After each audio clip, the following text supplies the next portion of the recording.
right, Rob Ryan, how are you? I'm good. How are you, my friend? Good to see you Yeah, today. yeah, good. How's life in Chihuahua City today? It's pretty good. I mean, it's pretty warm right now, and we are like everybody else inside the house. We are in the lockdown, Yep. but yeah, we are suffering the warm weather. But it's even worse outside. So It is. And I'm actually going to do you a courtesy. I forgot my WhatsApp was on. Let me shut that down so we don't interrupt our lovely broadcast. okay, it's okay. Technology, right? We got so many technologies going right now. There we go. We have a lot of notifications and Gee, too sounds many. and too many now. Too many. Okay, well, thank you for accepting the invitation, bro, and especially today. As you know, this is part of our YouTube channel. It's gonna be broadcasting our YouTube channel, and also as part of the podcast that we just launched some weeks ago. Love it. And you are part of the first episodes, and we're gonna talk about a very important topic, which is entrepreneurship, right? Yep. Entrepreneurship, it's a topic that is relevant not only in the United States or in Mexico. It's relevant to any company anywhere in the world. And as you will tell us a little bit more about that, it's a very important topic that all executives must take into account when defining strategies. Okay. Okay. But before that, tell us a bit more about Rob Ryan. Who's Rob Ryan?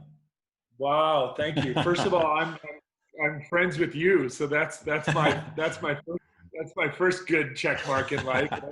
And I'm friends with you because I'm friends with my business partner in our company, which is called Growth Hacks. Yeah. And my business partner, mi compañero's name is David Beguero.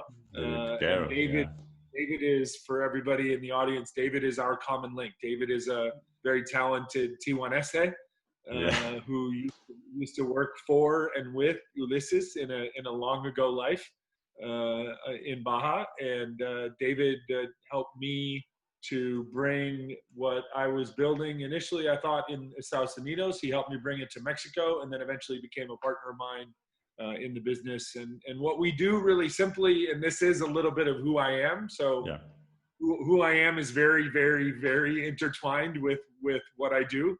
And so what we do and who I am is really a facilitator of essentially two really, really important things to the entrepreneurial economy of Mexico and of Latino America. And that's mentorship and connection, right? Yeah. So in a very simple sense, we're a consulting services business, a professional services company, much like Blue Wolf in this sense, but we are very narrowly focused on kind of the axis between where the entrepreneurial economy meets the traditional economy, and then helping to prepare the next generation of leaders and the current leaders via really active, creative, unique mentorship experiences, and then working with the kind of current infrastructure of leaders and big organizations throughout Latin America to connect them to one another, which we found when we arrived in Mexico about 4 years ago was not happening nearly enough. And then also to connect them and connect others outside to them. So to connect kind of cross-border, international, and not just between the US and Mexico, but really globally. With the idea always being that everything spills back into the local, the state, the regional, and the national economies of the region. So that's what we do. That's kind of what I am as well. I'm like some kind of a weird super mentor. Right? My nickname in Latino America from all the kids that I get to mentor is Tio Rob. Right? Okay, so Tio Rob. So I'm kind of Uncle Rob to everybody, and I think mostly that's just because I have all this gray hair or no hair. But maybe it's also because I've been doing this entrepreneurial thing for about 22, 23 years on the founder CEO side. Growth Hacks is actually my fourth startup company. I started my first company, which was a software company back in 1997, 98. So I was like 28, 29 years old, which is a lifetime ago. I'll turn 52 here in a couple weeks. You're pretty young. And I've been working, and I've been working professionally in sales and relationship development and business since I was 19. So I'm old. and I believe you because you're very good at it. I mean, since the first time I met you, I connected with you very easily because you have those skills, you know, to connect with people, to get along with the people in a rapid way. Thank you. Yeah, That's the greatest in today's world, Ulysses. Right, when everything is so divided and everybody is so pointing fingers at the other person and why we're different. That's the greatest compliment I could ever receive, right? Because at the end of the day, our work at Growth Hacks and my personal life's work, like my passion for the rest of my life, will be just trying to build bridges between communities. It's fundamental to business, but it's also bigger than business, right? In today's world, I think we need more bridge building and less building of walls. Let's just say. Definitely. And as I mentioned, I have been a witness in the way you have created a great network in Mexico, in Chile. You were part of the Startup Chile, I remember. And anywhere you go, you try to connect with people, and that's a very good thing. I mean, it's something that I try to learn from people like you to have good, not to take. That's why I love so many good people in Chihuahua. And it's not Chihuahua, right? Yeah. The bread basket of Mexico, the agricultural heart of the country, right? Exactly. See, between Chihuahua City and Ciudad Juarez, I'm very, very grateful to have a lot of good friends, including you. Yeah, thank you. Okay, well, this topic about mentoring the entrepreneurs, mentoring CEOs, and mentoring executives is related to the today's topic, which is entrepreneurship. No? And well, if you can explain us a little bit more of what is entrepreneurship, and what is the difference between entrepreneurship and entrepreneurship? Sí. It's really a fundamental question. I have a slightly different kind of creative take on how I think it can be applied in today's world, in today's economies, and we'll talk about that in a second. But just to give everybody a basic understanding, right? If we're going to say entrepreneurship is the creative pursuit of an idea to eventually manifest it in a business, right? And then the management and growth of that business, then the dictionary definition of entrepreneurship in the traditional sense would be the deployment or the manifestation of a lot of those same creative thinking skills and operational skills, but inside of a corporate organization. So the entrepreneur, in very simple terms in English, the entrepreneur has a job, right? The entrepreneur is the independent person who's drawing their living from the business that they create, good or bad. Now that's like the most basic. That's if you Googled it, right? Probably what would come up, something like that.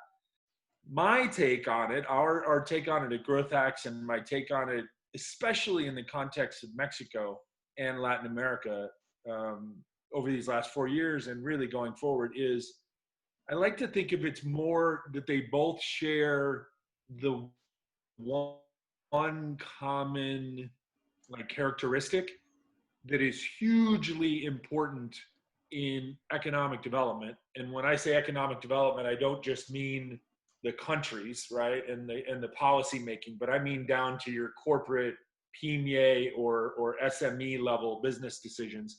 And that one shared characteristic is what I call entrepreneurial thinking, right? So I think, and we believe at Growth Hacks, I believe personally, I'm passionate about this, that, for example, let's just say in the context of Mexico, while there is great value in facilitating and supporting potential and existing entrepreneurs to create, ideate, explore new ideas, potentially stand that idea up into a new business, validate it in the marketplace, and potentially even eventually create new businesses that can employ people and create.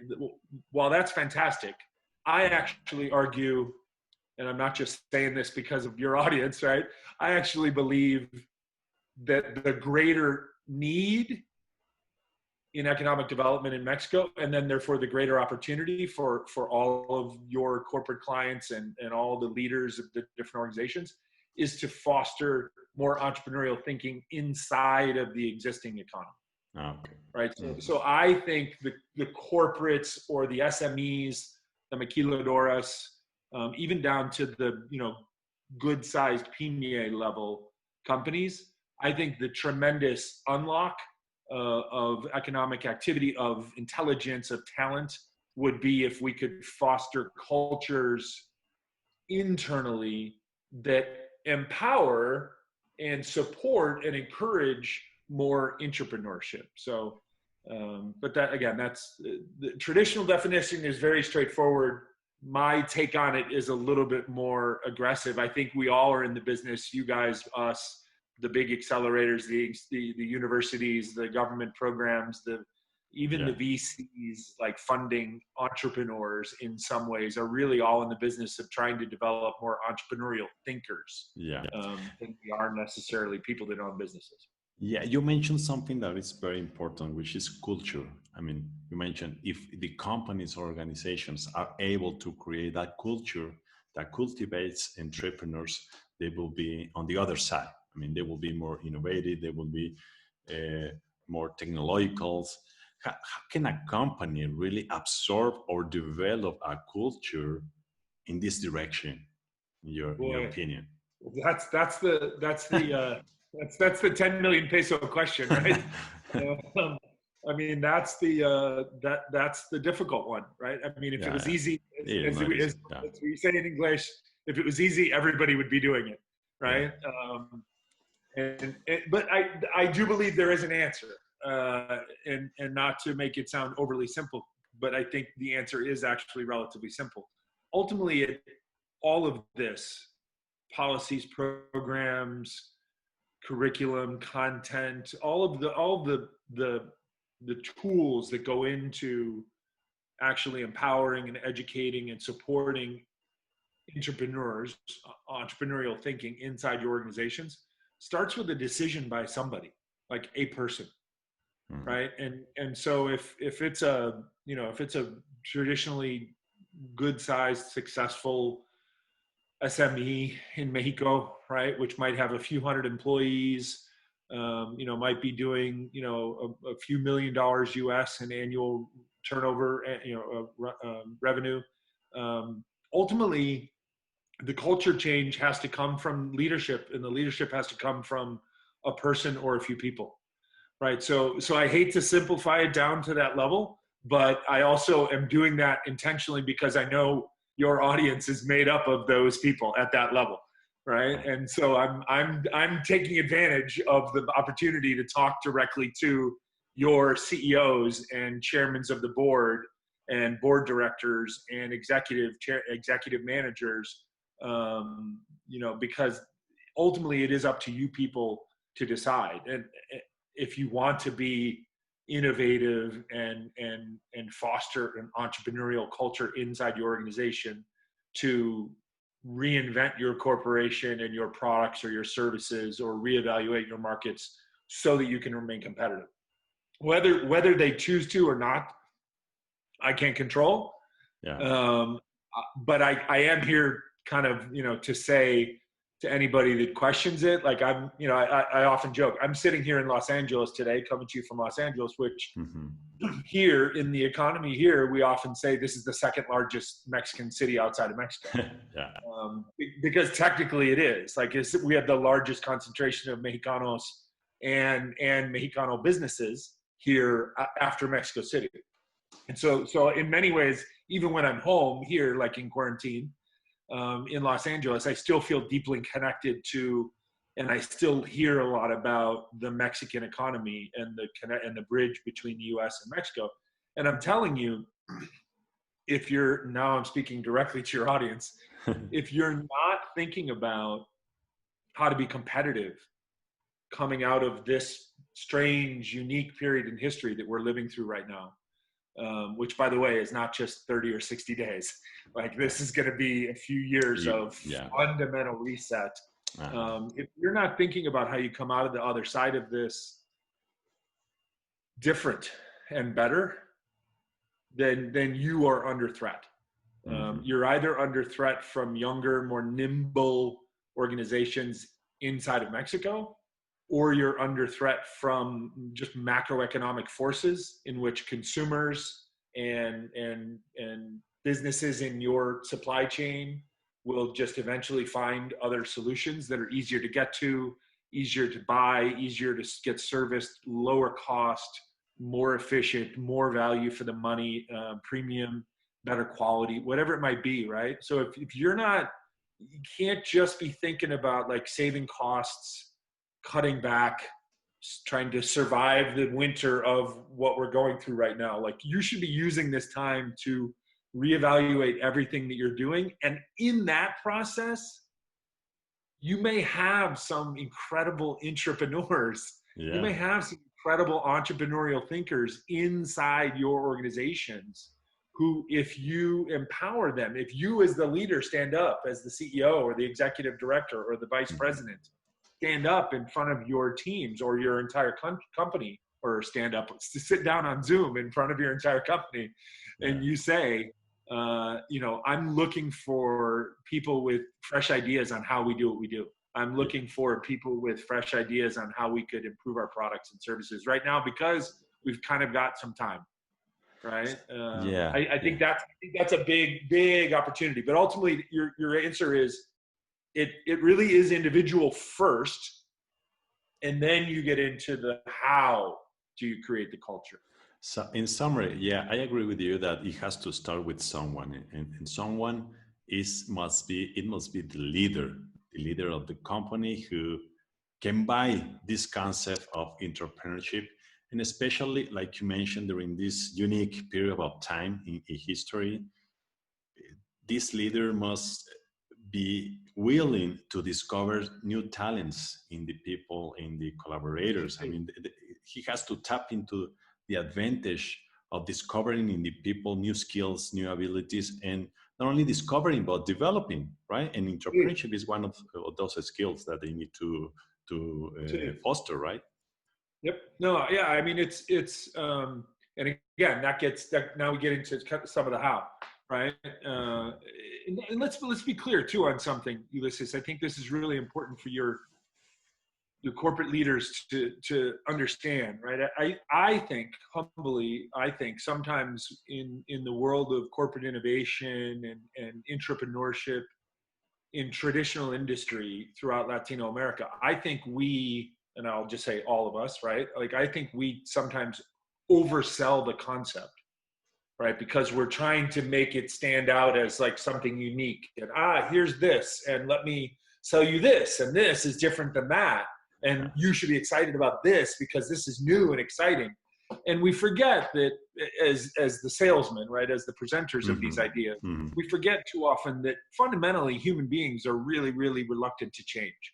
Right? Yeah. Fundamentally, like forget business and forget the Mexican culture versus the American culture or the European culture. Like fundamentally, human beings are resistant to change. Right? We are fundamentally people who love routine and predictability. And by the way, my most hated phrase, like the way it's always been done. Like as human beings, we seek that, right? So we don't become different people when we take over the role as the leader of a corporation or of a team. So I think it's important for me to say this, which is, keep in mind when we're talking about entrepreneurship, or even innovation, these types of things that we package in the outside world and we sell to you as some dramatically new thing.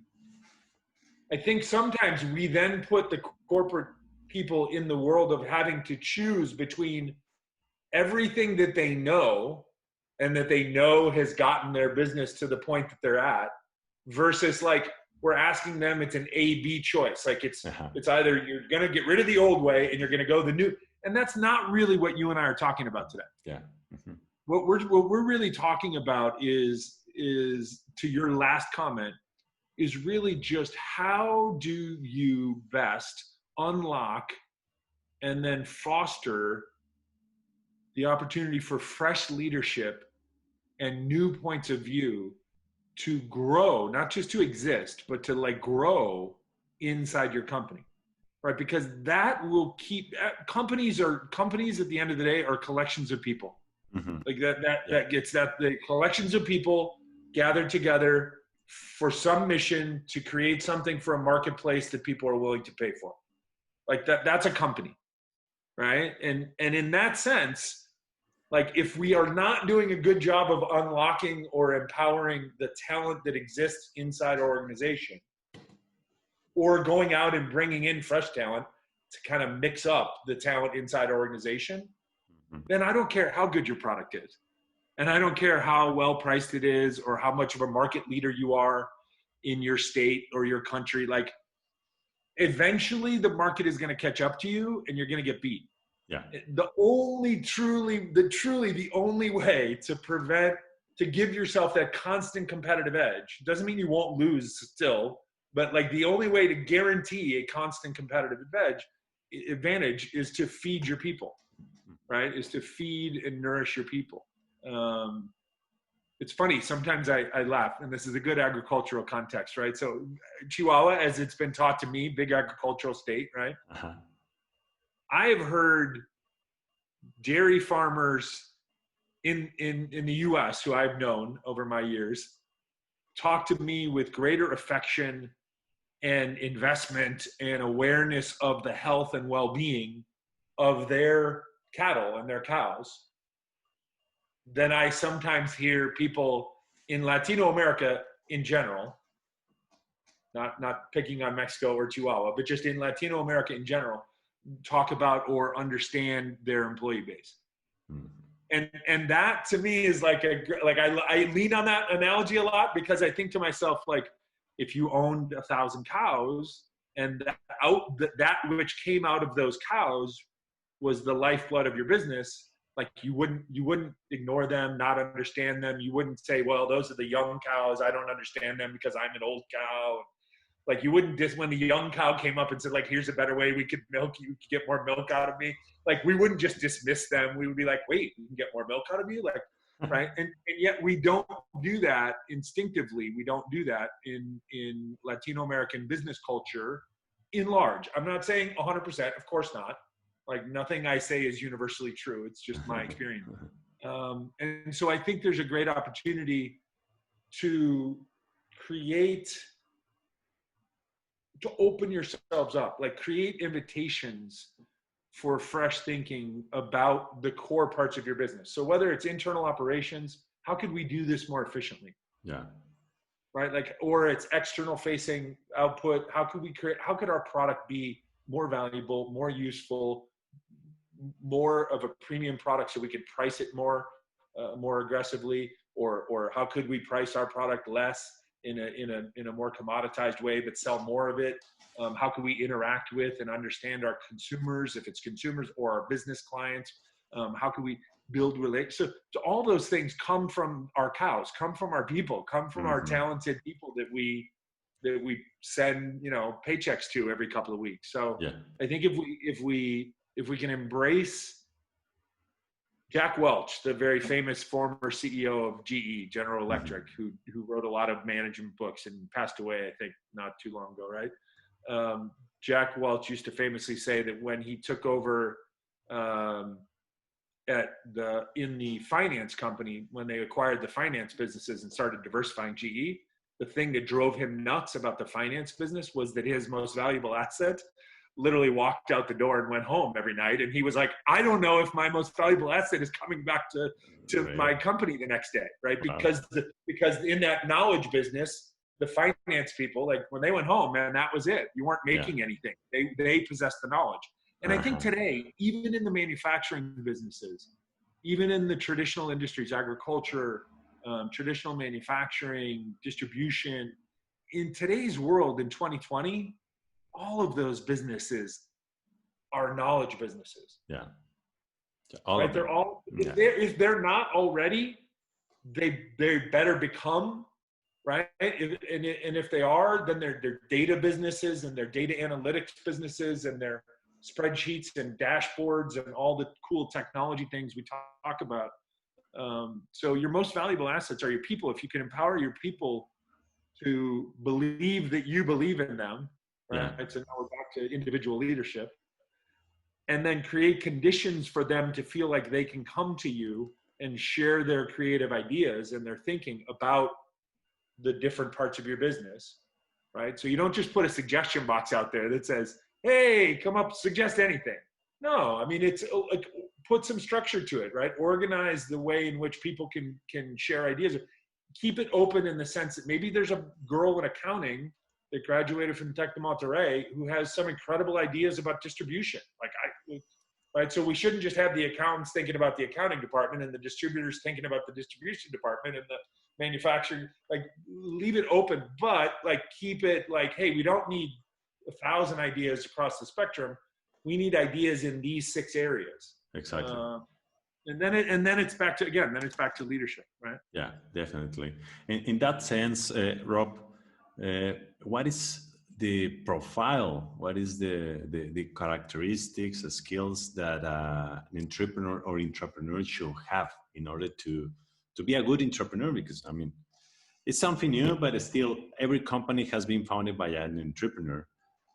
Entrepreneurs At some point, from right? At some point, exactly. Yeah, even in the heavily run family businesses in Mexico, right? Exactly. Which obviously in Chihuahua, a large percentage of the largest businesses are family owned. Are family owned, definitely. Somewhere in there was a grandfather or a great grandfather or somebody that started the business that was a pure entrepreneur.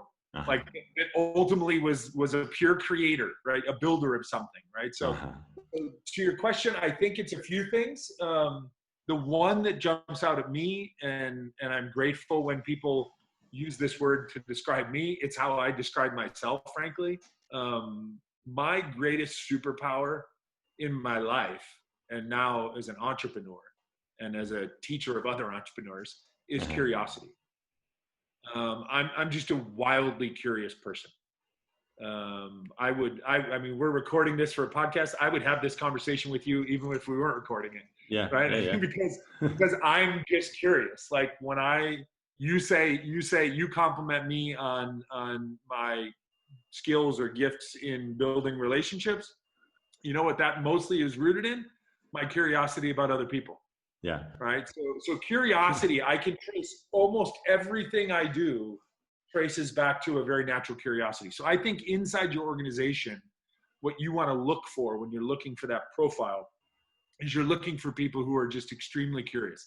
Yeah. The second thing that is directly related to that, but can stand unique in some ways, sometimes the really curious people are also not going to fit like perfectly in the box of the profile of that job description, right? Mm-hmm. And so sometimes your most curious people wind up being the second thing that I would always look for, which would be your most creative people.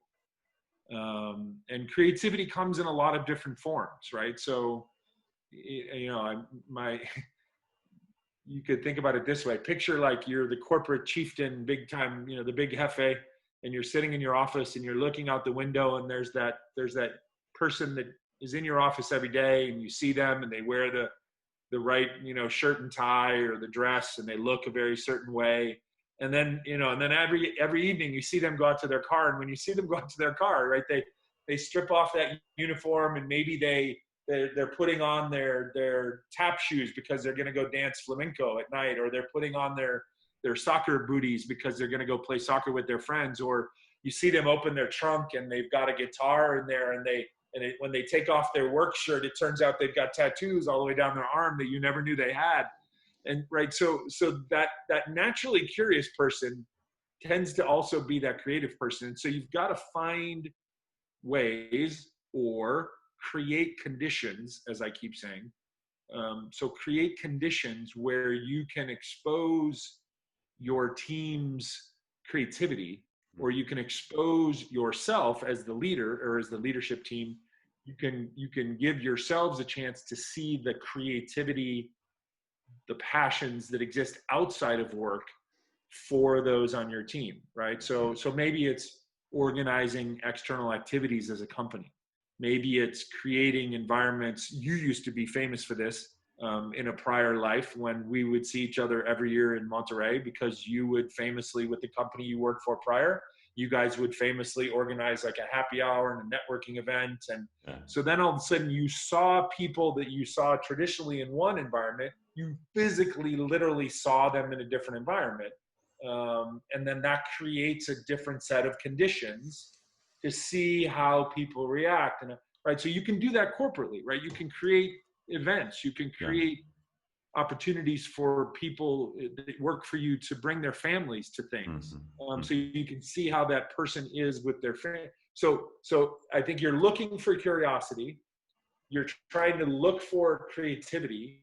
And then I think the third thing, if we were boiling it down to like a top three, I think the third thing would be problem solvers.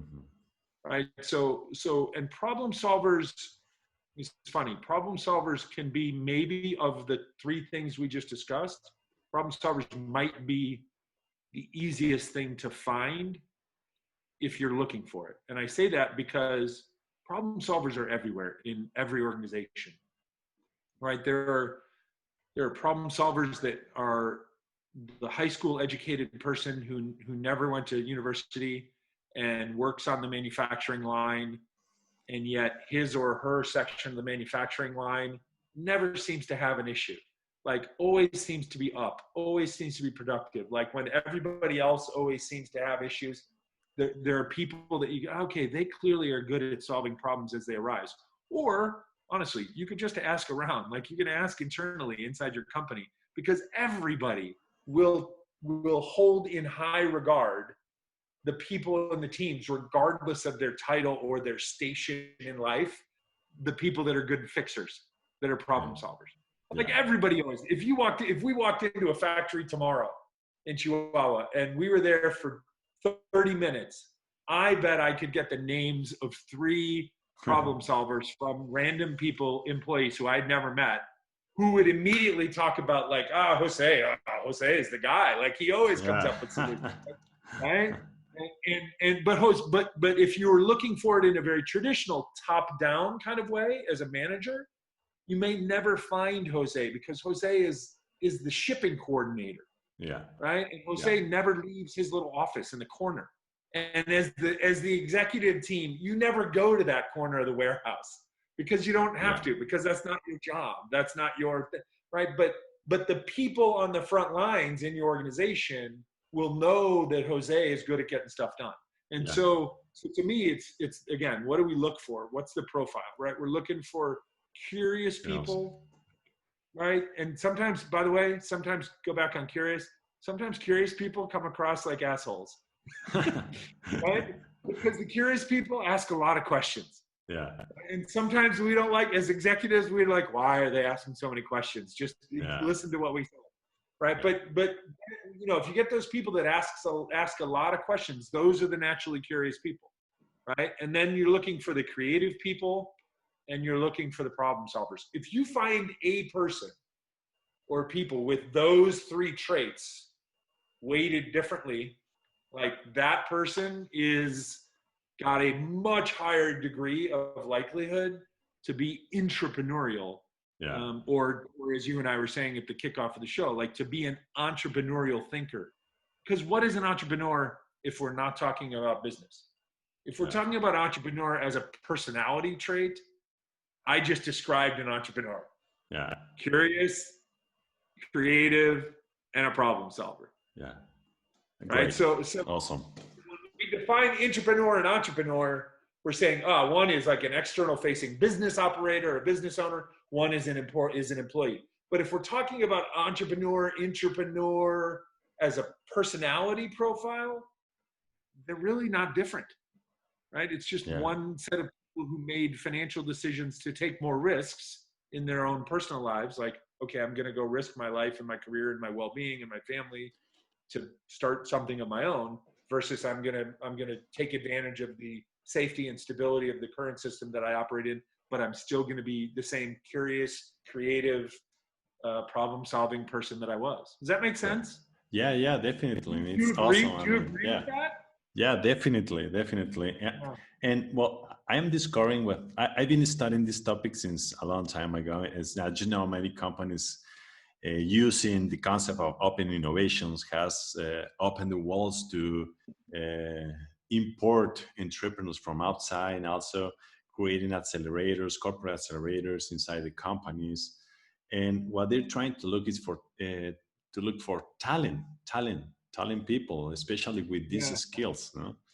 And entrepreneurship is a very broad topic, and definitely we could create a whole podcast with many episodes and See, many good no, absolutely. practices. Yeah, I mean, it's like because we're just touching the top level, right? I Yeah, mean, yeah, today I'm trying to if the audience hears nothing today other than this, it's I'd like them to walk away, and I'm not picking on anybody that is in the business of building, as you say, accelerators or entrepreneurship programs, corporate venture, all that kind of stuff. Like that's great, yeah, but that's just a piece of a really big puzzle. And I'm here to make this case that maybe the first steps in the really big puzzle already exist inside your existing business. So we're not asking you to fundamentally try and fund or become something radically different. We're simply saying, like, how can you, again, create better conditions inside to assess what levels of entrepreneurial talent / entrepreneurial thinking you have in your existing team. And then if you don't have it anywhere to be found, yeah, then there are lots of external ways that you can bridge to other communities to try and draw that in. But like, to me, I think it really just comes down to, first, why would you spend a lot of money and energy to go external when we could just, let's first work and diagnose what we may or may not have that we've already paid for, right? That we've already hired. And then if yeah, we find that we have it, like, let's create, to your point in our discussion before we got online today, like, let's create some content and curriculum and programming that allows these people to show what they're capable of. And then let's create, and this is my humble like cause of my life, right, is like, let's create ongoing mentorship to nurture that yeah, creativity and curiosity and yeah, problem solving ability in a long-term sustained way. yeah, yeah, definitely. Uh, and as I said, this is a very broad topic, Rob, and it's coming to my mind that we need to discuss this further in another episode.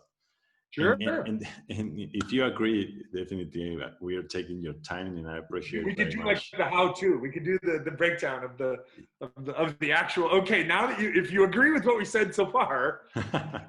Yeah, and especially because I have this one last question, but I don't want you to answer it because I Okay. would like you to leave it for the next episode, which Okay. is the Sure. role of the mentors, and it's your topic. And Grow Hacks is the topic of Grow Hacks is how can mentors help people, not only entrepreneurs but other co-workers, other executives, other workmates, other people, other friends, yeah, Let's tease the next discussion. I'll just say this as a tease. yeah, We have found in our experiences over 4 years in Latino America, this topic that we will get into next time is the most underutilized resource. yeah, yeah. Okay. In economic development, Yeah, in business. And I'll say this as we'll get into it next time. I'll say this is like a food for thought for people. Most people, unfortunately, think of mentorship as a transactional exchange of knowledge related to like one skill. And we call that coaching. That's yeah. skill coaching. Mm-hmm. That's skill development. Mentorship includes everything that's included in skill development, but it has added to it an emotional component, a human component, and most importantly, a sustained ongoing component. Okay. That's you can teach me how to, I don't know, do, Google AdWords in a half hour. Okay, technically you're mentoring me on Google AdWords. That's cool. But if we never talk again, we did not have a mentor-mentee relationship. Yeah. Okay. Right. Okay. And so that when we'll get into that next time. Okay. But that as a discussion or a debate, which lots of people like to debate that's fine. I welcome that. But that reality is the most underutilized resource right now in the Mexican economy, in both the traditional corporate economy as well as the entrepreneurial economy. And I think it has tremendous unlocked potential to get to that talent, to nurture that talent. And ironically, it's also probably the least expensive investment required based in the world of things, the menu of things that people are selling to you right nowadays, right? Exactly. Okay, let's do that, Rob. And super. And then part 2. Yeah, and yeah, part 2. And as for this episode, I don't know if you have one last comment. How would you like to finish this episode? No, I think we made good points to everybody that's listening. Right? Is it starts you can summarize it, right? But it starts with leadership. It's a human set of things we're talking about. This isn't as much as my friends who love sticky notes on Windows and spreadsheets and pitch decks and all that kind of cool mechanical stuff. Like, that's not what this is about, really. This is before you ever get to that. Those are just the hammers and the nails. This is a human decision to find and mine and develop the talent inside of you.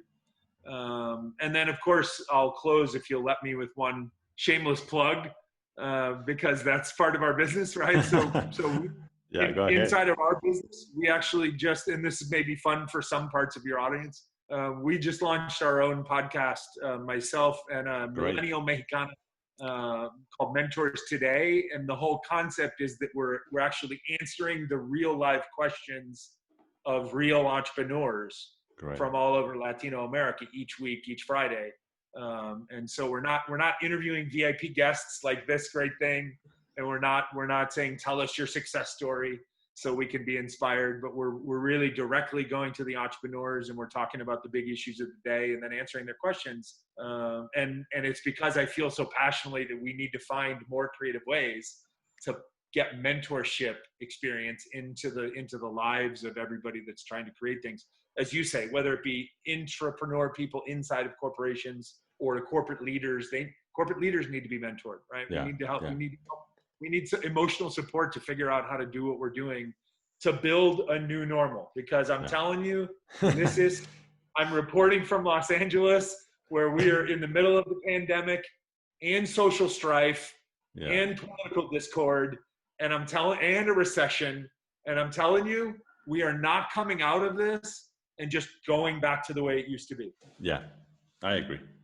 And the same here in Mexico and anywhere. For your audience, this is an incredible opportunity to leapfrog forward, process-wise, technology-wise, company-wise, product-wise, market-wise, to really take and accelerate what Mexico has the potential to become, instead of just surviving to get through to the other side and then go back to the way we were. Okay, great, amazing.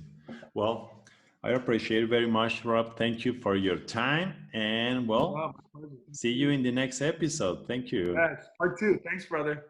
Okay. Ciao.